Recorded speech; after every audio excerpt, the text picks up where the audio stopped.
Hi, my name is Miguel D'Souza, and welcome to the Google News Initiative Asia Pacific Verification Challenge for 2022. I'm going to guide you through this session on using satellite viewing tools to sharpen up your verification skills. These skills will also help you as you go through the 2022 Verification Challenge with the Google News Initiative. Now, remember, this is really important. Each of these lessons has a quiz, and it's a key part of how you learn verification. You'll have to get yourself organized for this part. Later on, you'll have to log into our quiz using a separate screen outside of the one you're watching this video on right now.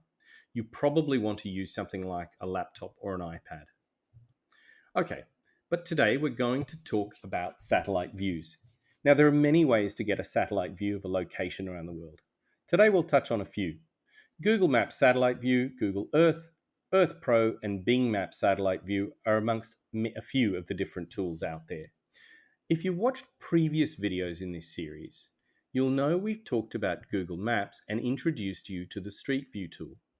But on the Maps app itself, there are also other layers which we can select, one of which is satellite. We can zoom in to see the aerial view of places. This can be helpful for us to geolocate a place if the city, town, or village does not have any street view available. Working on a desktop computer or laptop can also make fact-checking easier because a larger screen can help you quickly toggle between tabs and also have a wider view of places on maps. Besides maps, Google Earth has a whole set of amazing features that can be accessed via mobile or desktop. This can be very useful in verifying locations around the world or even right where you are. To start with, search for a location. You can view a 3D orbit of the location you are searching for or browse user-submitted photos of it. You can launch Street View by clicking that little figure down the bottom right-hand corner and then click on any street highlighted in blue or any blue circles for user-submitted photos.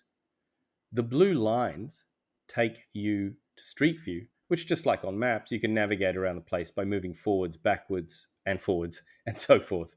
But for the blue circles, because those are user-submitted photos, you can only view the fixed 360-degree view of the area. Difficult to say, but not that hard to do with Google Earth. Also, measuring the distance between 2 points is easy. Just click the ruler, then select 2 points to measure, and tick when you're done. On the desktop version, you can also use Google Earth's satellite time-lapse feature. Now, time-lapse can be a vital tool in verifying changes to a landscape over time, like those caused by climate change or urban development, as you can see here.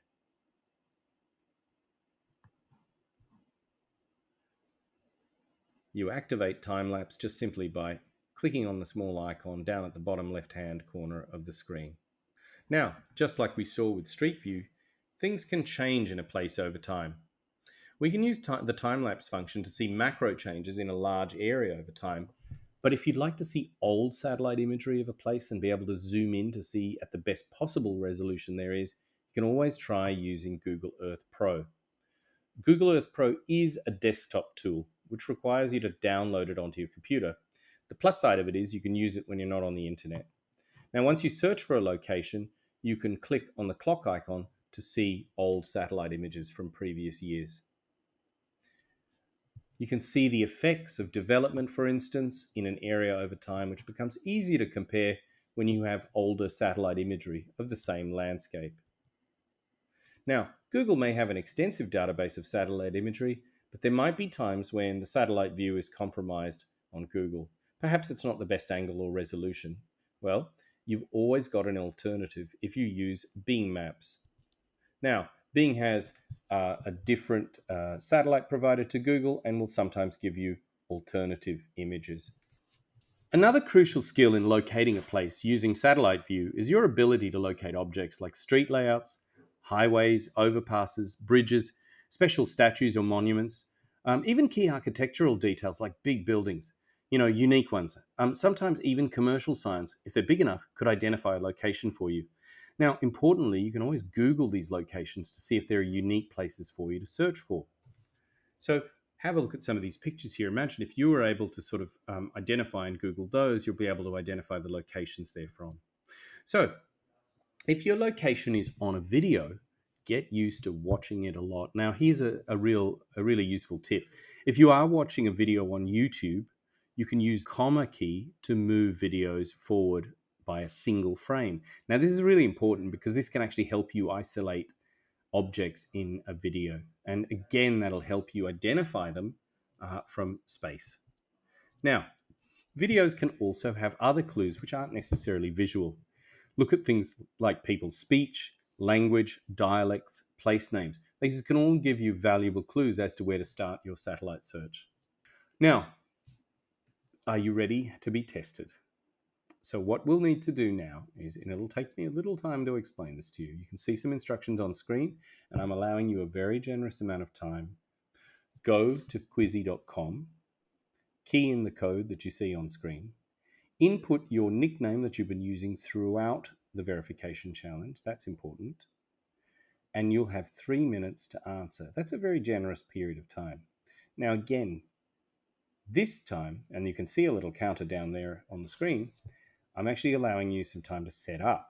So go open another tab or open up your computer or your iPad and go to that quiz website and log in and just sit tight. If you're already in there, that's good. You're quick. We love super smart people who are really quick. Also, let's just give the others a chance to get in as well. Now, keep the YouTube channel open because we'll need you to come back and we'll present the solution after this. You'll need to open Quizzy again on another device. So again, you've got 1 whole minute, very generous amount of time. While you're doing that, I know many of you are very focused on success, and that is a great thing. So if you have a look on your screen, you can see there that the scores will be tallied throughout all tutorials and they will be available on the leaderboard right there on that URL that you can see on screen. Of course, you've got to be in it to win it. And if you have not signed up for the Quizzy platform and are ready to input your details, you may not have a chance to win it. So you've actually got just about 20 seconds to go, which I think is still a fairly generous amount of time to get signed up to Quizzy and put your nickname and your competition code in there. Okay, so all I can say is if you can't get it in the 2 generous minutes that we just gave you, you only have yourself to blame. Okay, what's up next? Well, in about 5 seconds, I'm going to put that question to you, so you better be ready. Here we go. Now, I'm giving you a little chance to just get acquainted with that question because your time starts now. What dramatic natural feature lies northwest of the town of Kabanjai in Sumatra, Indonesia? Now, I will say that if my pronunciation is confusing, do have a look at how it's written on screen there. You can take the spelling from there and enter it into any one of the satellite tools that you choose to use. But you might not want to work that way. You might want to search for one of the solutions like Mount Sinabung, or Lake Toba, or Krakatoa, or Mount Sibuatan. And again, isn't it useful that they're actually spelt on screen there for you because you might find my pronunciation confusing. If you don't, thanks. If you do, check the screen. Anyway, you still have about 2 minutes and 20 seconds to answer your question. Of course, this is, time that you'll need to use because you've got to think about what your strategy is. Are you going to search for one of the solutions? Are you going to search for for actually the town that's the topic of the question? Or have you got another method? And again, how do you work out whether a feature is northwest or northeast or southwest or southeast of a particular location? Do you think you know how you can do that and what tool we've shown you that you can use? I hope so. So, again, just about halfway, so you still have 1 minute and 30 seconds to answer the question, which is plenty of time for an expert verifier. And you know what? If you've made it this far, you are already one little teeny step towards being an expert. Either way, hopefully you're finding this fun, because that's the whole idea with this as well. Oh, and there are a few little prizes, but more importantly, it's really just the honor of being a master youth verifier. And I'll tell you one thing, this new skill you'll be using every single day in your career as a journalist if you choose that path ahead of you. Now, I've got to tell you, you've got under a minute to go. So fingers crossed your answers are definitely on their way. We are now down to 45 seconds.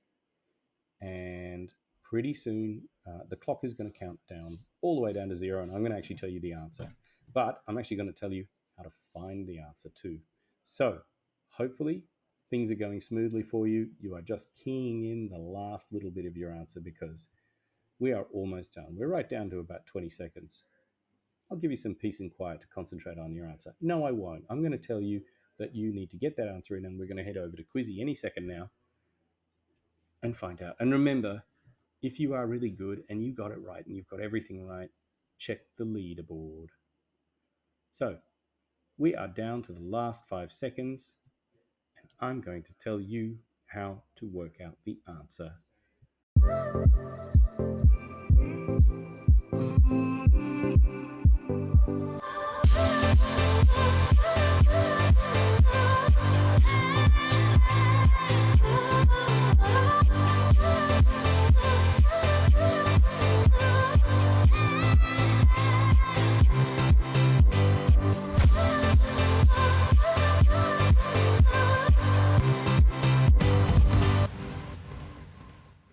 Let's see.